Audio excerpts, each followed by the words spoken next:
미국은 지금 어제 중앙일보의 조선일보의 국제부장으로 있는 김신영 부장은 야, 트럼프가 정말 싫다. 수시로 글을 올려가지고 싫다 하지만 또 저는 야, 트럼프 대통령이 수시로 글을 올려가지고 대통령이 고민하는 문제를 샅샅이 알 수 있는 그런 시대에 살게 됐으니 얼마나 대단한 시대나 이야기죠.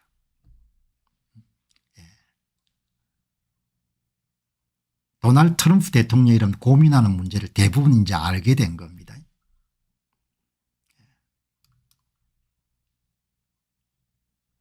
도널드 트럼프 대통령이 23일 날 노르웨이 총리를 만났네요. 노르웨이 총리. 이제 이거를 동정을 화이트 하우스가 여러분들 공개를 하기 때문에 백악관에 딱 의전을 하는 절차를 이제 알 수 있는 거죠. 굉장히 쿠박의 루비오 국무장, 쿠박의 미국인이죠. 이제 노르웨이 총리하고 이렇게 정상회담을 개최하고 이 보시게 되면 흥미로운 이런 기사가 하나 떴습니다. 도널드 트럼프 대통령이 오늘 늦게 제가 저를 별로 좋아하지 않는 미국의 디 애틀란틱이라는 잡지사의 편집인인 제프리 골드버그와 다른 사람을 만날 것입니다. 자기를 되게 좋아하지 않고 자기를 엄청나게 씹어온 여러분들 유명 잡지사 여러분들 편집자들하고 젊은 기자들 그리고 그 젊은 기자들이 전부 다 어디 출신인가 하니까 워싱턴 포스트지의 출신들인 겁니다. 얼마 전까지 워싱턴 포스트에 일하다 이러면 옮긴 사람들입니다.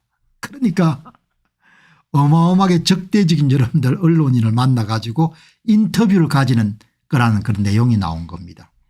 내용을 보니까 오늘 늦게 저는 애틀란틱지의 편집자인 제프리 골드버그와 어리버리들과 패자에 대한 조작된 거짓말 시그널 게이트 등 저에 대한 많은 허구적인 이야기를 담당한 인물을 만날 예정입니다. 그러니까 기자들이 자기를 어마어마하게 까는 그런 기사를 많이 써온 사람들을 만나는 겁니다. 그는 어느 정도 더 성공한 인물이기도 합니다. 제프리 골드버그는 친트럼프 성향의 작가가 아닙니다. 그리고 이번에 함께 오는 마이클 셸러와 애슐리 파커를 데리고 왔습니다. 그들은 모두 다 워싱턴 포스트지 기자들이었습니다. 그들이 저에게 이번에 기사화할 내용의 제목은 검색이 가장 영향력 있는 대통령이라는 제목으로 기사화될 건데 저는 사실 호기심과 제 자신과의 경쟁을 통해 애틀란틱지의 진실을 할 수 있는지를 알아보기 위해 이 인터뷰를 진행하고 싶습니다. 그러니까 여러분들 어떤 걸 느낄 수 있는 거 아니까 이 트럼프라는 인물이 좀 짓궂은 면도 있고 대단히 도전적인 인물인 겁니다. 적대적인 언론사들이 자기와 함께 여러분들 인터뷰 신청해서 너희들 안 돼 이렇게 할 건데 그래 한번 해보자 이렇게 해가지고 만나는 겁니다. 여기 보시게 되면 저는 호기심과 제 자신과의 경쟁을 통해 애틀란틱의 진실을 말할 수 있는지 알아보기 위해 이 인터뷰를 진행하고 있습니다. 이런 표현이 너무너무 이런 흥미로운 겁니다. 그들이 트럼프에 대한 공정한 이야기를 쓸 수 있겠습니까? 제가 보기에는 무엇이 그렇게 나쁠 수 있을까요? 제가 이겼습니다 이렇게 이야기하는 겁니다. 적대적인 언론사를 만나 가지고 인터뷰를 가지는데 그 사람들이 여러분들 적대적인 인터뷰를 이 애틀란틱은 특히 식자층에게 굉장히 인기가 있는 그런 매체죠. 그런데 아주 여러분들 칼을 가는 그런 특집 기사를 많이 썼죠. 적대 언론인들과의 인터뷰를 하는 겁니다. 그냥 피했으면 되는데 얼마나 여러분들이 인간적인 면모를 볼 수 있는 거죠. 도전을 좋아하는 겁니다. 여기 보니까 보통 사람 같으면 인터뷰 거절했을 것 같아요. 디 애틀랜틱의 편집자 제프리 골드버그와 새로 합류한 기자인 마이클 셸러와 애슐리 파커가 진행합니다. 이들은 모두 워싱턴 포스트의 출신으로 워싱턴 포스트 출신인 겁니다. 그러니까 완전히 뭡니까 트럼프는 안 돼 그런데 사람들인 겁니다. 이 세계 가장 영향력 있는 대통령이라는 그런 제목으로도 안다니까 제목 자체가 이런 매력적인 거죠. 그래서 한번 해보자 이렇게 나온 겁니다. 예. 셀러와 파크 기자는 트럼프 지지자 아닙니다. 예.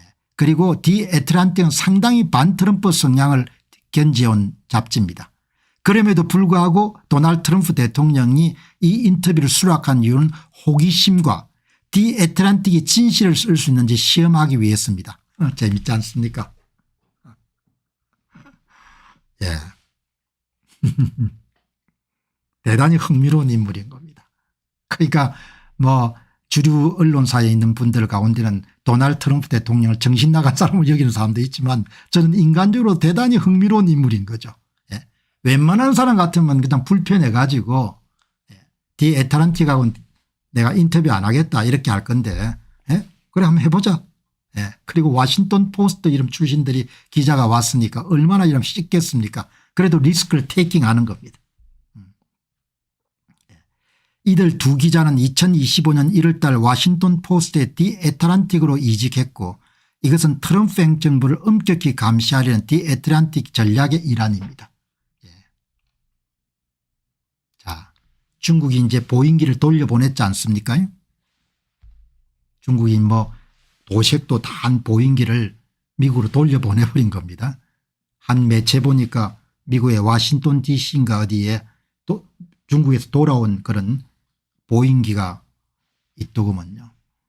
보잉사의 이름들 CEO가 이제 아마 비행기를 기다리고 있는 회사들이 많기 때문에 인도나 이런 데 아마 인수할 사람들이 있어가지고 접촉하는데 당분간은 중국의 주문을 받지 않겠다. 그렇게 이야기를 하더구먼요.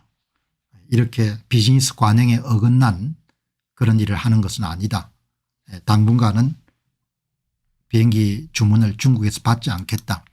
보잉은 중국이 구매하기로 약속한 아름답게 완성된 비행기를 가져가지 않은 중국에 대해 채무 불이행을 해야 됩니다. 이런 중국이 수년 동안 미국의 한 일의 작은 예에 불과합니다. 그런데 페탄일은 중국에서 멕시코와 캐나다를 거쳐 계속 우리나라로 쏟아져 들어와 수십만 명의 사람들을 살해하고 있으며 지금 당장 멈춰야 됩니다. 여러분 오늘 보도드렸지만 중국이 미국을 거의 AI에서 따라잡았다고 이런 자랑하는 딥시크를 까보니까 어떻습니까? 74%가 오픈 AI 사이에 O4 모델을 여러분들 카피해가지고 여러분들 한 거 아닙니까? 이른바 정유를 한 거죠. 오픈 AI 사이에 O4 모델을 돌려가지고 답변을 얻어내고 아웃풋 그 아웃풋을 다시 딥시크의 인풋을 집어넣어 가지고 훈련하는 거 아닙니까? 법적으로 도덕적으로 완전히 복제를 한 거죠.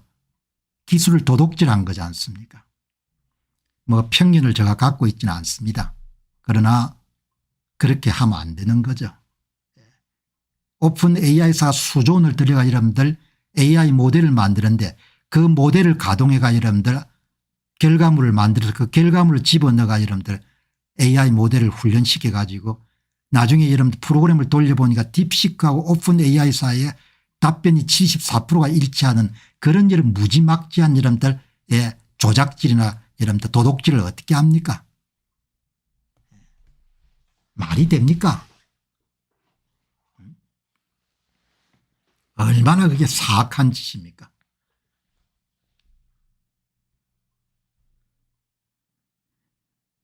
트럼프 대통령이 너무하다 이렇게 한 사람도 있겠지만 중국이 수년 동안 미국의 한 일에 작은 예에 불과합니다. 그래도 말을 절제해서 이야기하는 겁니다. 파렴치하다는 거죠 한마디로.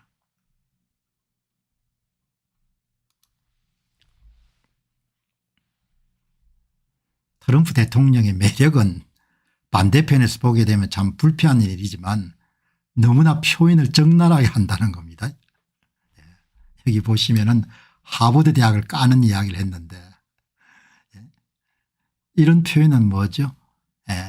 좀 너무 심하다 이렇게 생각하지만 하버드는 반유대주의 극자 성향의 교육기관으로 다른 많은 기관들과 마찬가지로 전 세계에서 미국을 찢어 없애려는 학생들을 받아들이고 있습니다. 이곳은 좌파의 혼란스러운 것으로 특정 미친광이들이 교실에 드나들며 가짜 분노와 정오를 퍼뜨리고 있습니다. 이런 표현은 너무나 적나라한 거죠.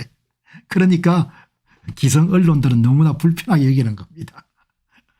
지지자들은 뭐 환영을 표현할 거고, 이런 표현은 여러분들 참 안 쓰는데 영어 표현 한번 보시죠. 영어 표현을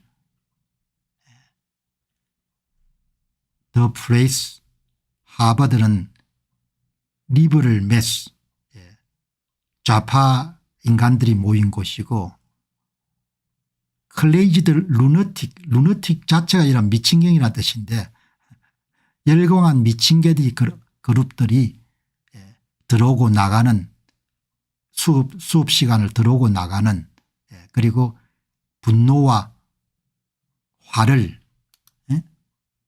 가짜 분노와 정오를 퍼뜨릴 수 있는 겁니다. 그런 표현은 안 쓰는 건데 너무나 적나라하게 쓰는 거죠, 한마디로. 어떻든 간에 여기 보시면은 정말 끔찍합니다. 이제 소송이 시작된 이래로 그들은 모두 아메리칸 애플파이처럼 행동하고 있습니다. 마치 미국의 애국심의 상징인 것처럼 행동하고 있습니다. 하버드는 저를 대리하는 변호사가 있는 민주주의의 위협이 되고 있으며 그 변호사는 즉시 사임하거나 해고당해야 됩니다. 특정인을 지칭하지 않았지만 하버드 로스쿨 출신들이 별로 시원찮다는 이야기입니다. 어떻게 그렇게 좋은 사람이 아니기 때문에 지금 제 아들들이 운영하는 회사에서 그들을 해고하기를 바랍니다. 그렇게 이야기했는데.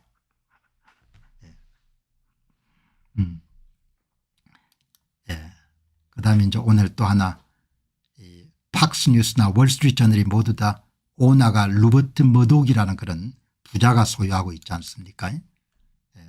여기 보시면 루버트 머독은 수년 동안 팍스뉴스와 트럼프 혐오 가짜 여론조사를 없애겠다고 말했지만 그러나 한 번도 그것을 실천한 적이 없습니다.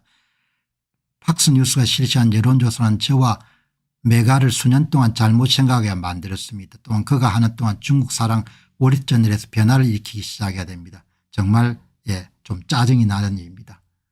월스트리트저널이 보시면은 아마 이 팍스뉴스의 여론조사에서 비건 리서치와 쇼앤더 컴퍼니가 수행하는 조사를 가짜로 비판하는 2025년 3월 22일 날 팍스뉴스가 트럼프 지지율이 하락했다고 보도한 내용에 대해서 굉장히 불편한 부분을 담은 것이다.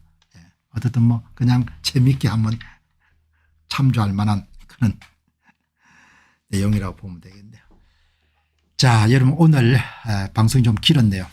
방송 이제 마무리하고 또 내일 새 주제 준비해서 여러분 찾아뵙도록 하겠습니다. 좋은 시간 되시고 또 실방송이 여러분 살아가는 데 크게 도움이 되셨으면 좋겠습니다. 감사합니다. 안녕하십니까, 공병호입니다. 그동안 공병호 TV는 선거 공정성 회복과 자유민주주의 체제의 보존과 발전을 위해 노력해왔습니다. 이런 노력들이 지속될 수 있도록 공병호 TV의 정기 후원 프로그램이자 멤버십 프로그램을 소개해드립니다. 뜻 있는 분들의 관심과 동참을 부탁드립니다. 선거 공정성 회복을 위한 노력을 지지하시고 훌륭한 나라 만들기에 동참하시는 시청자분들이시라면 구독 버튼 바로 옆에 있는 가입 버튼을 통해서 정기 후원 프로그램에 가입할 수 있습니다. 가입 버튼을 누르시면 공병호 TV의 후원자가 되시게 됩니다. 여러분의 후원이 선거 공정성 회복을 위한 노력에 힘을 더할 수 있을 뿐만 아니라 자유민주주의 체제의 수호를 그리고 발전을 통해 여러분과 후손들의 삶에 빛과 소금이 될 것입니다. 특히 그동안 공병호 TV는 선거 공정성 회복을 위한 노력 과정에서 채널 성장에 제약이 가해지는 불이익을 감수해왔고 지금도 그런 불이익이 계속되고 있습니다. 그럼에도 불구하고 너무나 중대한 문제이기 때문에 공병호 TV의 노력은 계속될 것입니다. 여러분의 깊은 관심을 부탁드립니다. 감사합니다.